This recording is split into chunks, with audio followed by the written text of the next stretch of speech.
As we go to 1 Samuel chapter number 17, if I say the phrase David and, how would we fill in the blank? Let's try it really quickly here. David and Goliath. Most people I heard say Goliath. There may have been a couple who want to show off their knowledge a little bit who said something like maybe Bathsheba. We'll get there, okay? Maybe some of you really wanted to show off your knowledge and you said something like Absalom or whatever. If you don't know who that is, don't worry, we'll get there. Next week, we're going to talk about another David and a man named Jonathan, who's the son of King Saul. I was doing, because this week is going to be a little bit shortened with holiday plans and things like that, I was doing some study before we even jump into 1 Samuel 17. I want to set the stage for next week. Because next week, I'm going to be preaching on a topic that I don't think we preach a lot about. I know I don't. We talk about community a lot and how it's important to gather together. But we're going to be talking next week about the topic of this. You ready? Friendship. Godly and biblical friendship. You see, David had a friend we're going to see next week named Jonathan. And David and Jonathan just model this beautiful, godly friendship between two individuals. And I think it is one of the most incredible just relationships in the scripture. And so we're going to kind of dig into that next week. And we're going to look at what it means to be a godly friend. And so I hope you make plans to be here. I think, honestly, especially as adults, we don't talk as much about making friends, right? But I read a statistic recently, and I don't want to get into all the weeds, but I'm excited about this week. I'm excited about a lot of things. Did you know that 25% of adults say that they don't have a single friend outside of their family? 25%. I'm not going to ask you guys to raise your hands. I hope that our stats are a little different within a church body and whatnot. But a whole quarter, 50% said they don't have close friends. I was just blown away by these statistics. There's an epidemic of relationships within our culture. We want quantity of friends instead of quality of friends. And so you can go have thousands of friends on Facebook or whatever, but in reality, so I'm not going to preach the whole message. Come back next week, okay? This week, 1 Samuel chapter 17. This week I want to talk about the topic of this, courageous faith. Courageous faith.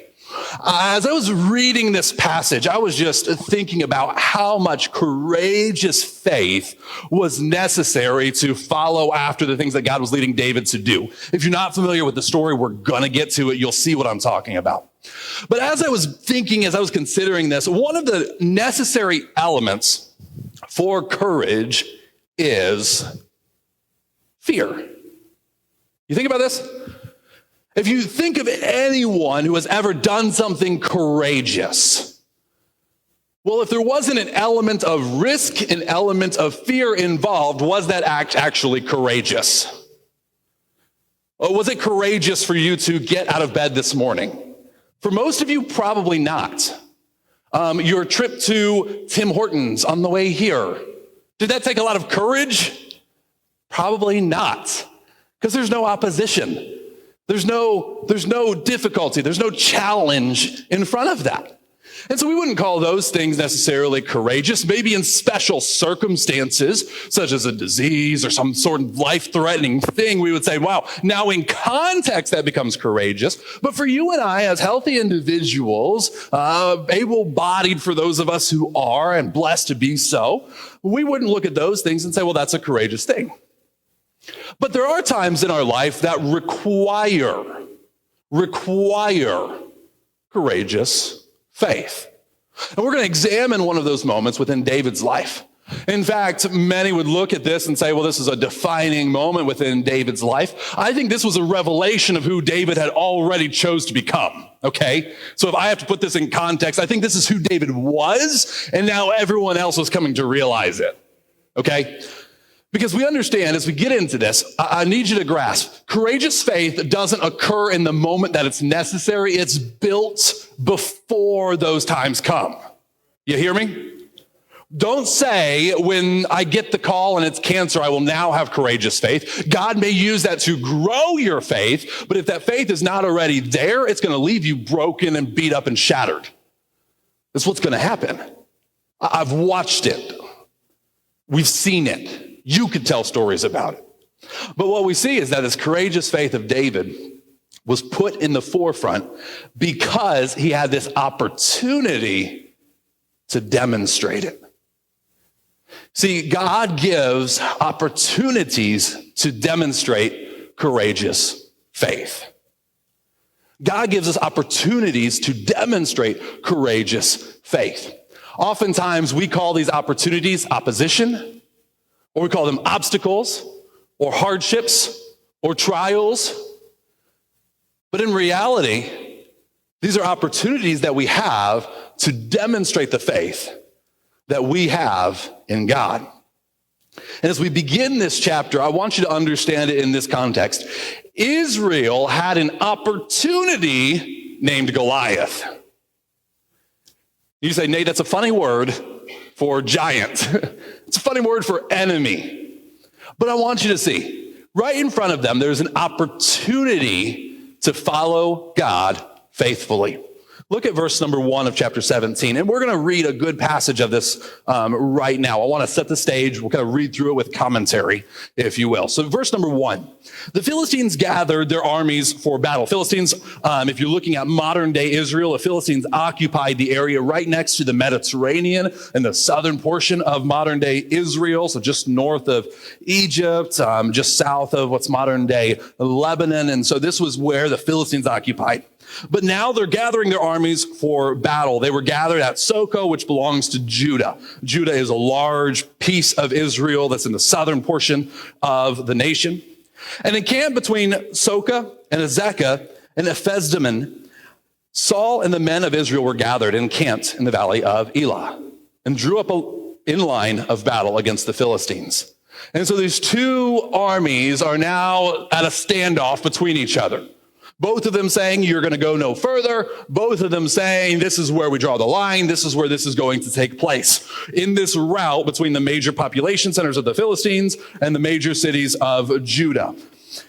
The Philistines stood on the mountain on one side. Israel stood on the mountain on the other side with the valley between them. And there came out from the camp of the Philistines a champion named Goliath of Gath, whose height was 6 cubits and a span. Wow, 6 cubits and a span. You guys know exactly how tall that is, right? A cubit is actually, so it's kind of debated. We don't know exactly how tall. A cubit was measured kind of the length of a forearm. Okay, so really precise measuring tool. A span was half of the length of a forearm. So really anywhere, we're kind of looking at Goliath being anywhere between about 8.5 feet tall to potentially 9.5 feet tall. All right, so think of the tallest person you've ever met, and they dwarf them. Goliath was a massive human being. Regardless of how tall, the point is this. He was huge, and David was not. We'll get there in a minute. But he was this massive man. And watch what it says.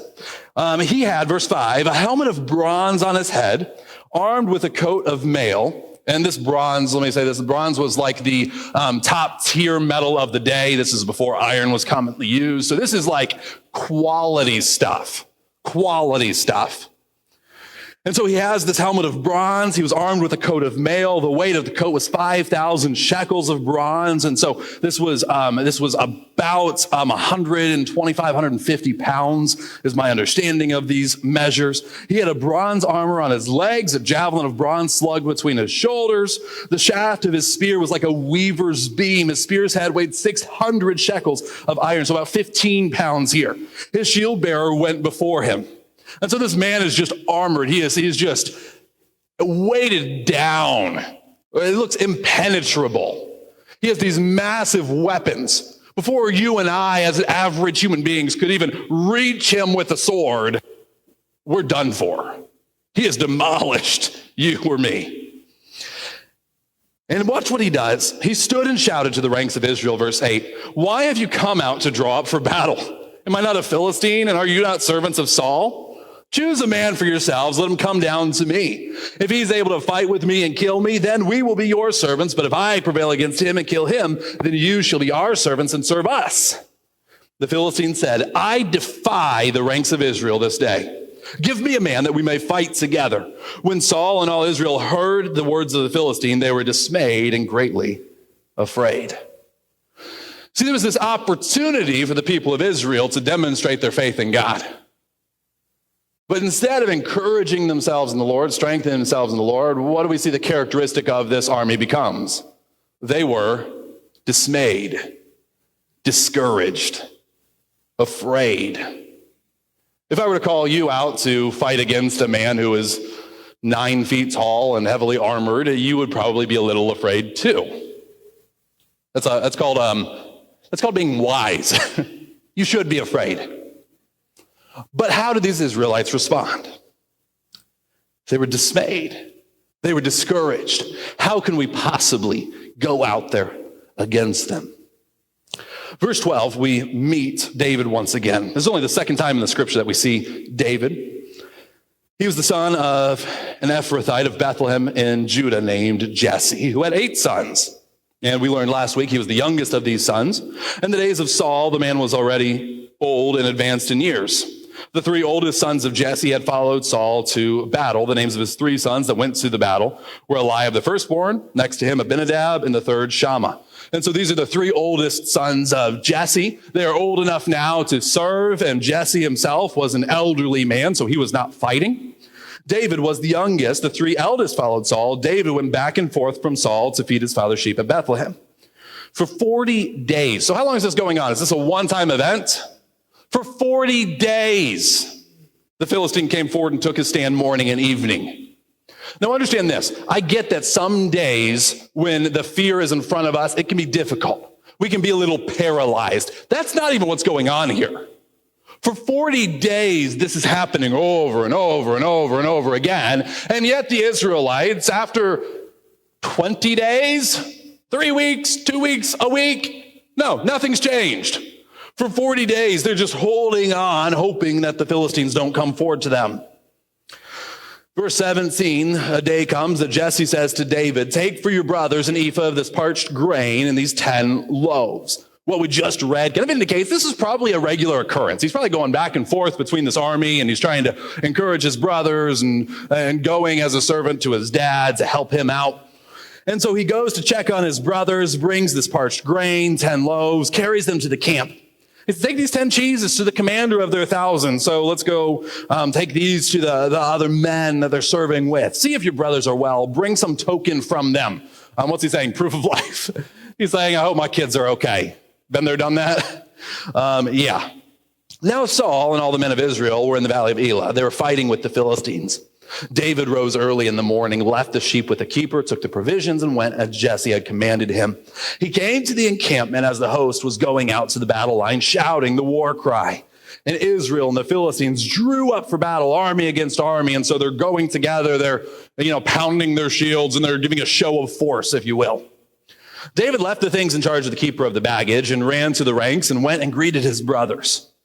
And so he runs up to his brothers, finds them, and he talked with them. Behold, the champion, the Philistine of Gath, Goliath by name, came up out of the ranks of the Philistines and spoke the same words as before.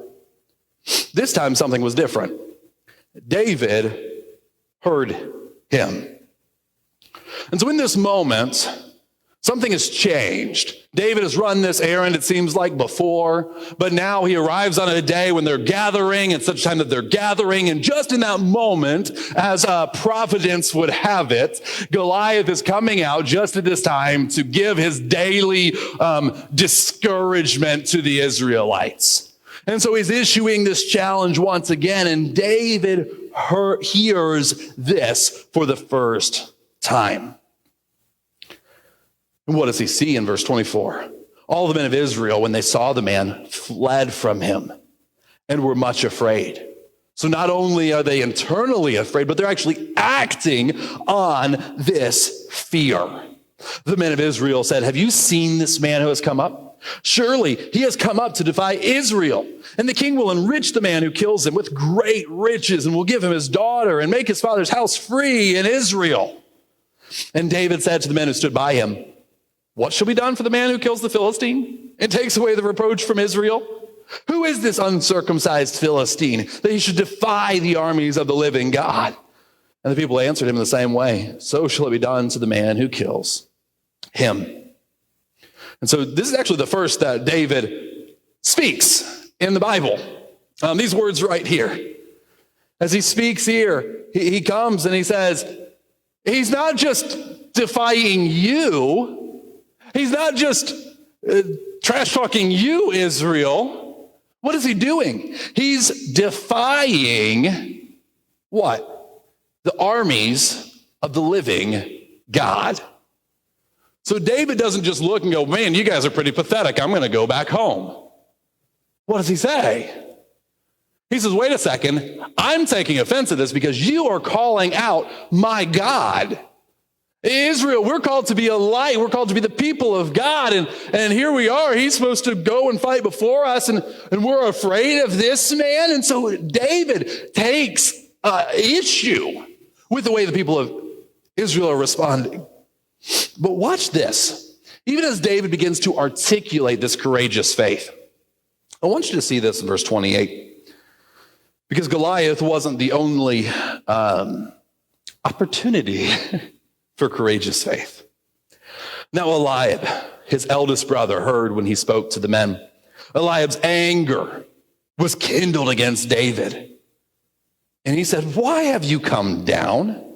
And with whom have you left those few sheep in the wilderness?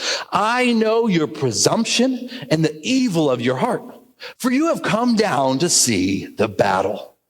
And David said, "What have I done now? Was it not but a word?"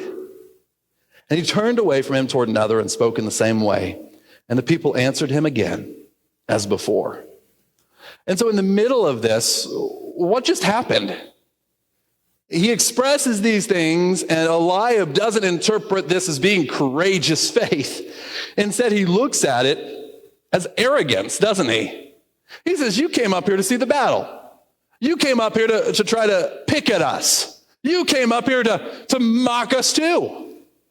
And so he becomes irate with David. But I want you to understand this. Faithless individuals will criticize faith. You hear me? Faithless individuals will criticize faith.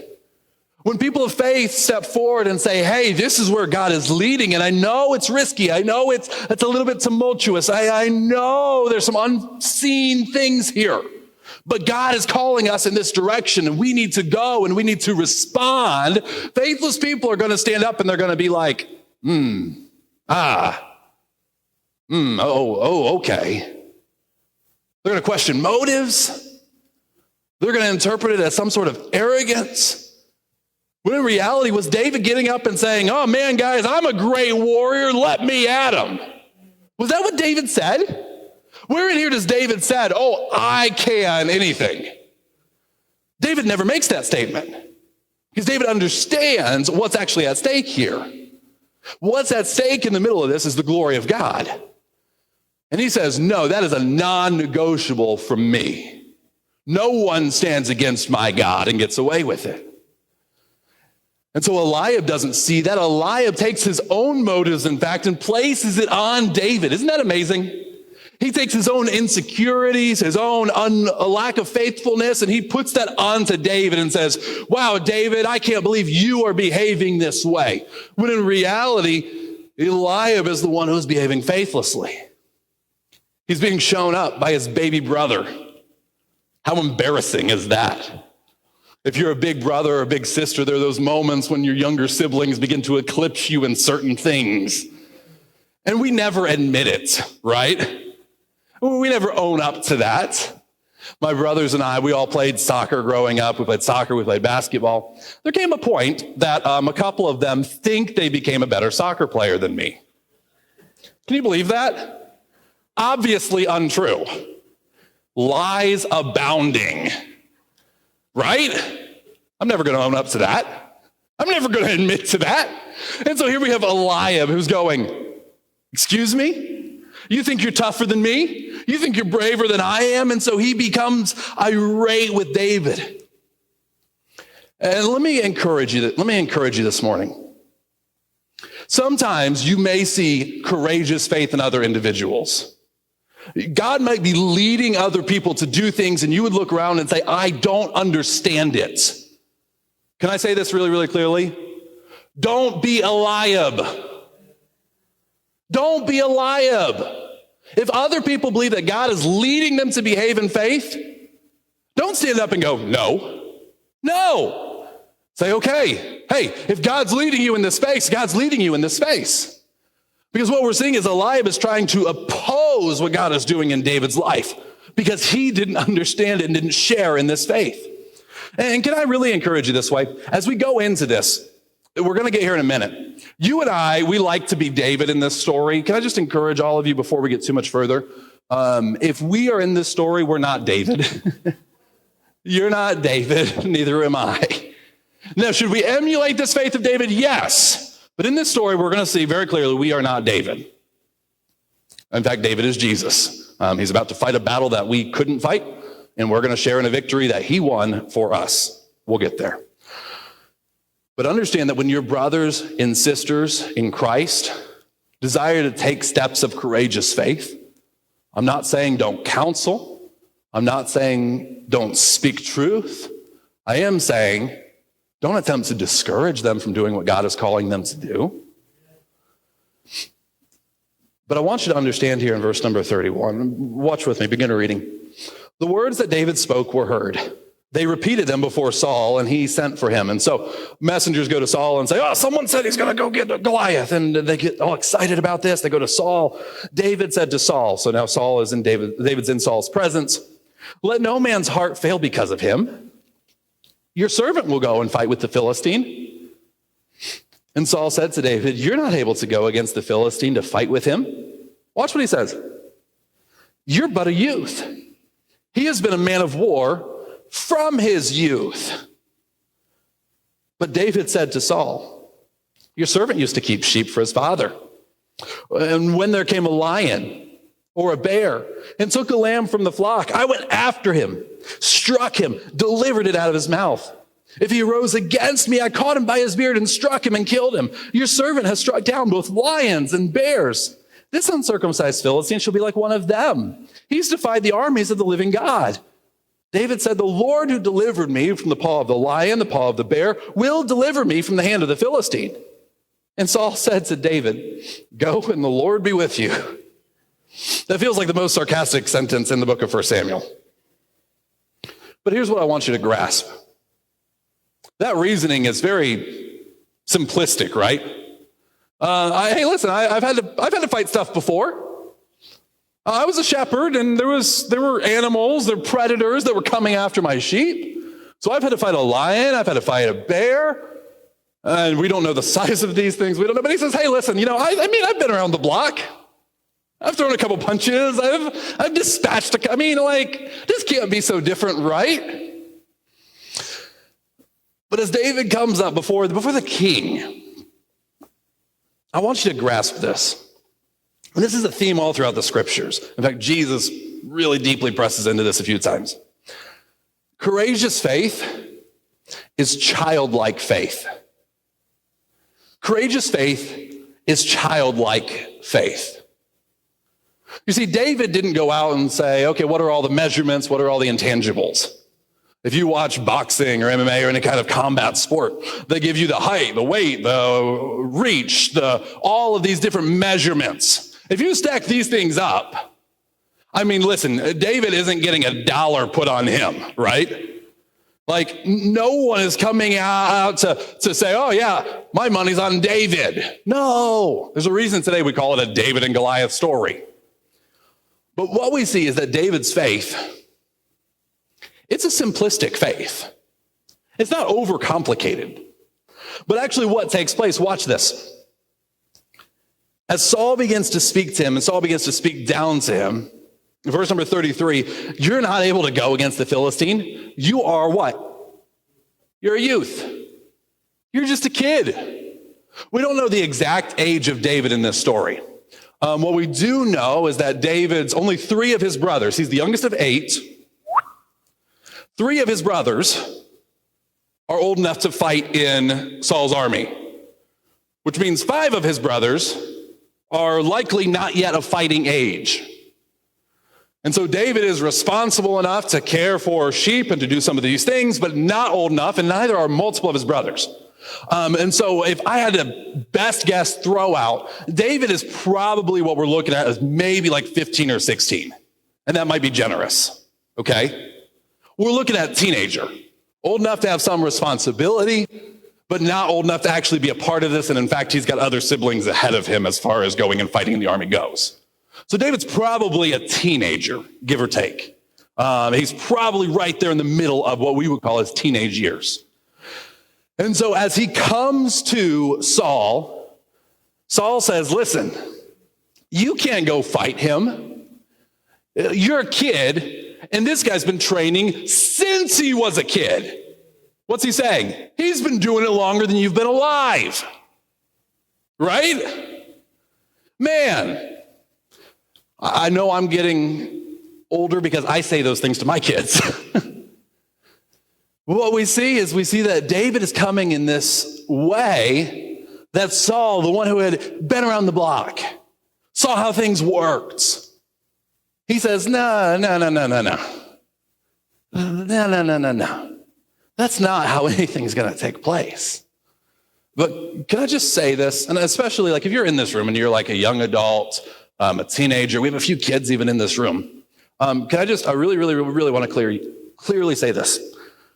Don't let anyone tell you that you'll be able to serve God someday. Okay? You hear me? Your someday is today.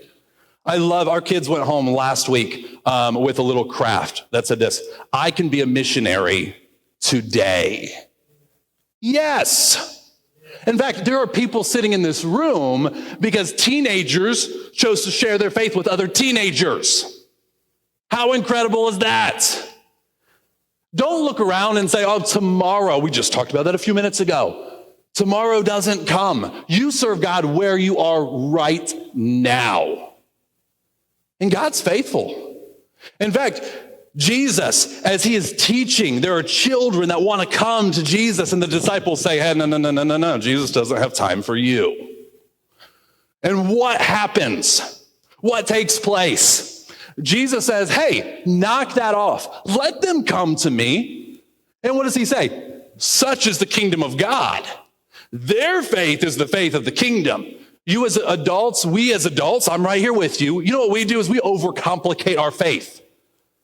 We make it more difficult. We've seen how things play out. And so we say, oh, there's no way that is going to happen in a way that we want it to happen.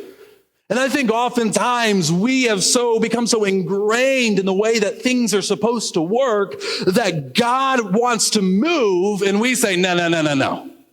That's not how it's going to happen. So is it any surprise that God chooses to work through the faith of children when you and I, in reality, have walked away from our faith? I mean, because for kids, it's simple. Kids believe God can do anything. And you and I believe that God can probably do a lot of things most of the time if he really wanted to. And so what we see is David exercising just bold, courageous faith. Why? Because he's too ignorant to know any better. Some of us would be better off a little ignorant, wouldn't we? God, let us be forgetful enough to be able to trust in you. And what does David do? Because it's not a fully unfounded faith. He's not getting up and he's not just like, well, I guess it couldn't be that hard, right? No, he's overcome some things. He looks back and he says, there was a lion, there was a bear. I mean, God took care of me then. And the fact is that you and I as adults, we ought to have such a faith that we look back at the things that God did and we say, God, you've done it before. God, you can do it again. Those moments ought to build our faith, not allow us to get crusty and apathetic and comfortable with where we are. And so what we see is that this faith is a childlike faith. I think all of us would understand and even admit that there's not a maturation date to godliness. Now I have hit such and such years old, or I've been a Christian for so many years, and poof, magically I'm godly. It's not how it works.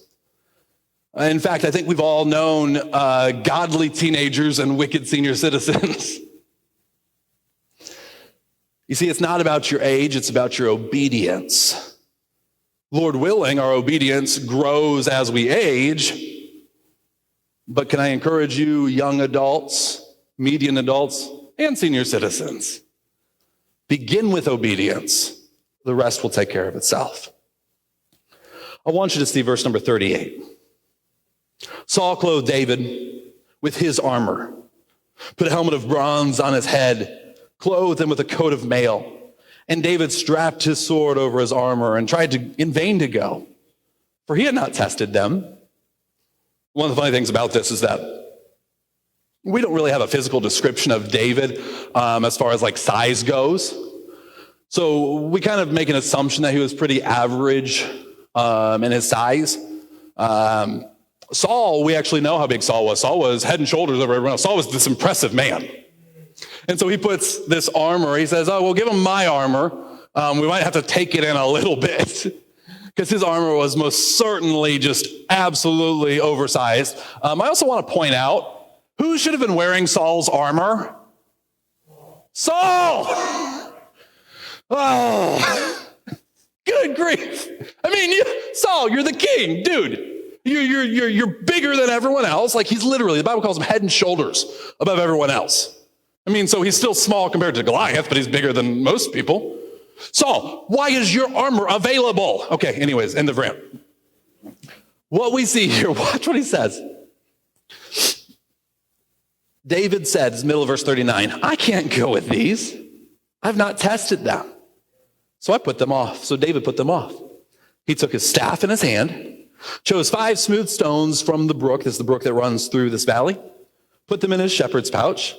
His sling was in his hand, and he approached the Philistine. The dumbest war plan I've ever seen. Right? That doesn't make any sense.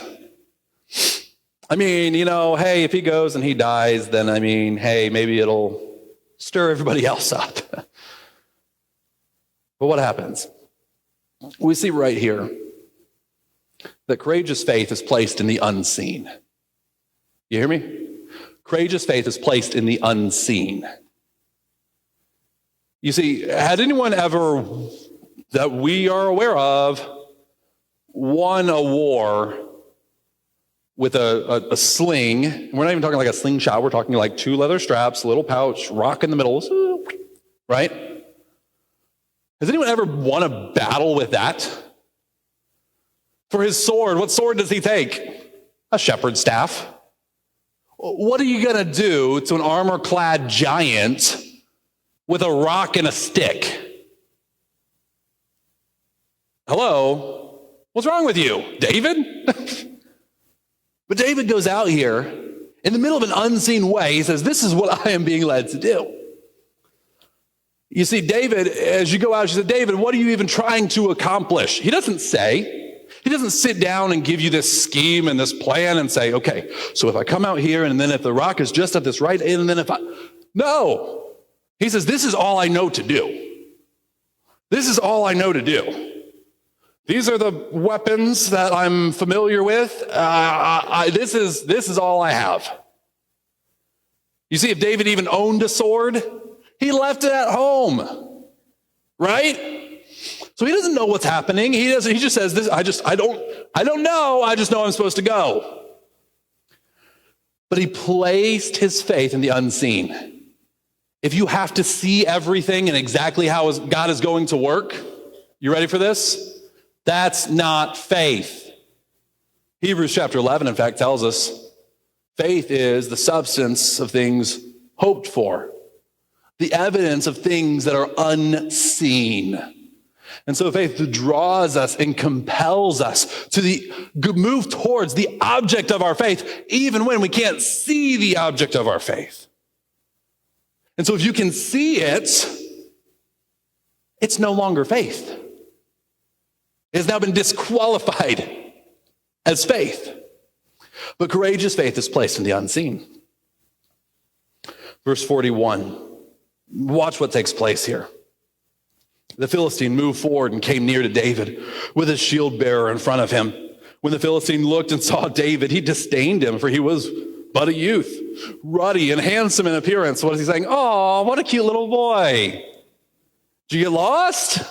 Did you wander out here? Philistine said to David, am I a dog that you come to me with sticks? What are you going to do? You going to swat me with that? The Philistine cursed David by his gods. He said to David, verse 44, come to me, I will give your flesh to the birds of the air, the beasts of the field. What's he saying? I'm going to rip you apart and leave you rotting here. David said to the Philistine, you come to me with a sword, a spear, a javelin. I come to you in the name of the Lord of hosts, the God of the armies of Israel, whom you have defied.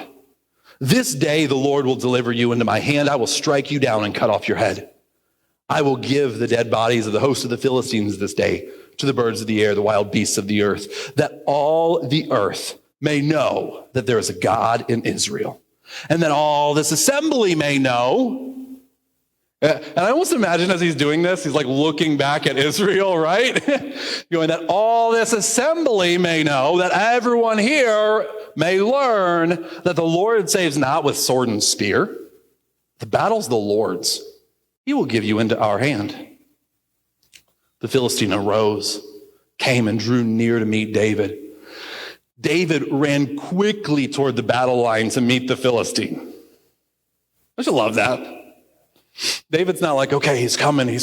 No, what's David doing? He's like, bring it on. He's in. He put his hand in his bag, took out a stone, slung it, struck the Philistine on the forehead. The stone sank into his forehead, and he fell on his face to the ground. I mean, can you just imagine? I just imagine some people in the army of Israel, like they're like, oh man, this is going to be really bad. I can't watch. They turn back around and Goliath's face down on the ground. Did he trip?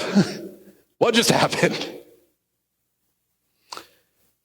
David prevailed over the Philistine in verse 50 with a sling, with a stone, struck the Philistine and killed him. There was no sword in the hand of David. David ran and stood over the Philistine, took his sword, drew it out of its sheath and killed him and cut off his head with it.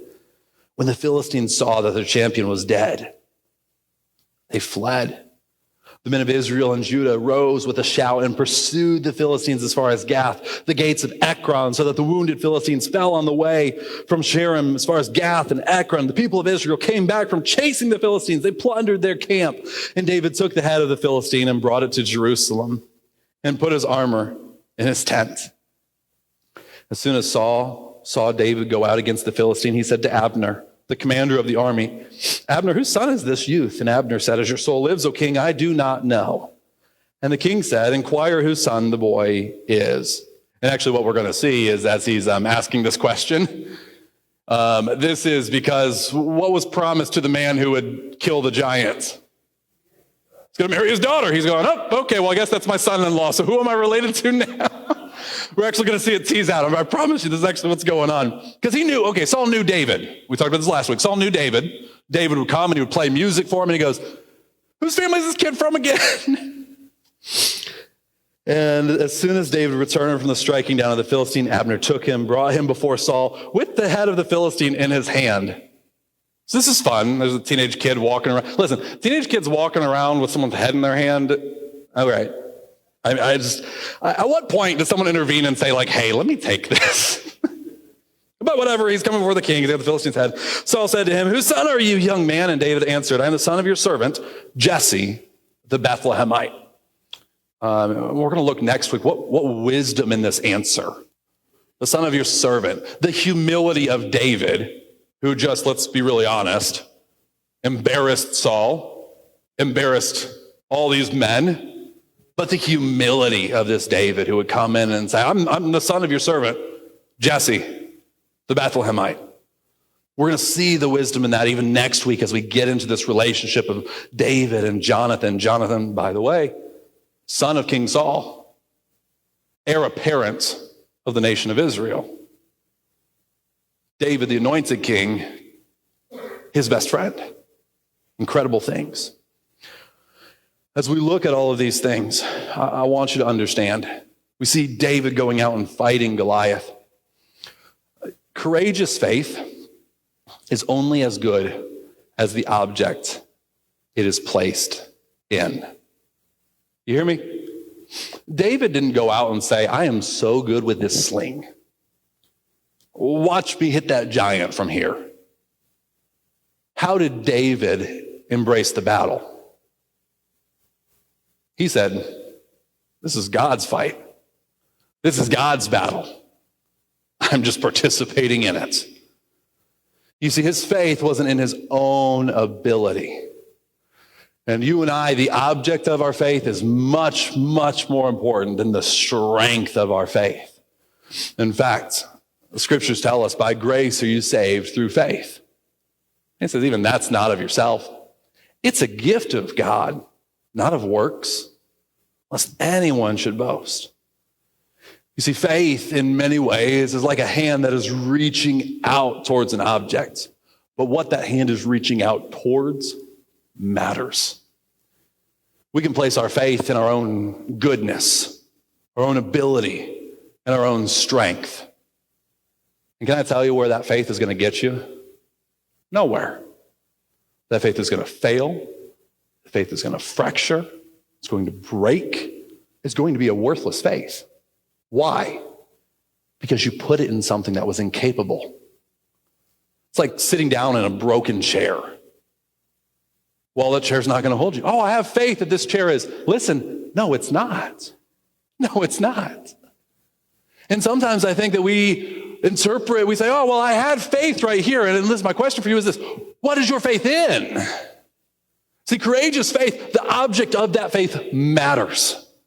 And as we see all of this play out, we see this group, these men who ought to have been able to go. And surely, if they had gone out in the name of the Lord to fight Goliath, Eliab could have been the one whose name we were talking about, right? That wasn't God's plan. That wasn't how God was working all these things out. But if anyone else in the name of the Lord had gone out to defy this giant, I mean, I have to think that, because surely if David couldn't anyone? Because it wasn't about David. It was about the God that he placed his faith in. You see, today in this world, we have a problem that is so much bigger than Goliath. We have a giant that all of us face, and it's the giant that we call sin. You see, and your sin wants to kill, wants to destroy, wants to tear apart. Your sin wants to watch the birds and the beasts come eat the things that are left over when it's done with you. Your sin wants to destroy. And in fact, our enemy is called it's a thief in the night. He's a roaring lion. He's seeking about whom he may devour. And you and I, we're as helpless as Eliab. We're as helpless as these Israelites. But something beautiful took place. You see, God, knowing our faithlessness, sent his son Jesus. And Jesus came to this earth, lived a perfect life, no sin ever found in him because it wasn't there. And yet dies on the cross for your sin and for mine. Fights the enemies of sin and death that you and I could never overcome. Why? So that we could participate in his victory, so that you and I might have life and might have it more abundantly. And so we see that this David here is actually a picture of a true and better David. Jesus, my friends, is a better David. So whose faith are we emulating? Whose faith are we looking to?